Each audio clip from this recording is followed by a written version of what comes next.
സിനിമയിൽ അർജുൻ അശോകിന് പകരം ഞങ്ങൾ കാസ്റ്റ് ചെയ്തത് മറ്റൊരാളെ ആയിരുന്നു, ബിനു പപ്പു. റെക്കോർഡുകൾ തകർത്ത് മുന്നേറുകയാണ് മോഹൻലാൽ. ചിത്രം തുടരും. ചുരുങ്ങിയ ദിവസങ്ങൾ കൊണ്ട് തന്നെ കോടികൾ സ്വന്തമാക്കാൻ ചിത്രത്തിന് സാധിച്ചിരുന്നു. തരുൺ മൂർത്തിയുടെ സംവിധാനത്തിൽ പുറത്തു വന്ന ചിത്രം സിനിമാ പ്രേമികൾക്കും മോഹൻലാൽ ആരാധകർക്കും തിയേറ്ററിൽ ഒരു ദൃശ്യവിസ്മയം തന്നെയായിരുന്നു.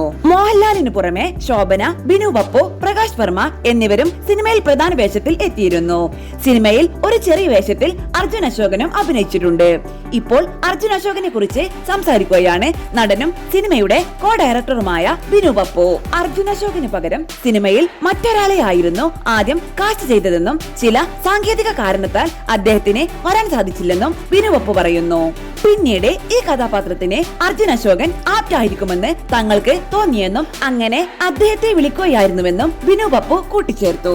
അർജുനെ വിളിച്ചു ചോദിച്ചപ്പോൾ തന്നെ അദ്ദേഹം ചെയ്യാൻ തയ്യാറായെന്നും മോഹൻലാലിന്റെ കൂടെ അർജുൻ ഇതുവരെ അഭിനയിച്ചിട്ടില്ലെന്നും അദ്ദേഹം കൂട്ടിച്ചേർത്തു. സൈന സൗത്ത് പ്ലസിൽ സംസാരിക്കുകയായിരുന്നു ബിനു പപ്പു. അർജുന് പകരം വേറെ ഒരാളെയായിരുന്നു ആദ്യം കാസ്റ്റ് ചെയ്തത്. ലാസ്റ്റ് മൊമെന്റ് വരെ ചിലപ്പോൾ അങ്ങനെ മാറിക്കൊണ്ടിരിക്കും.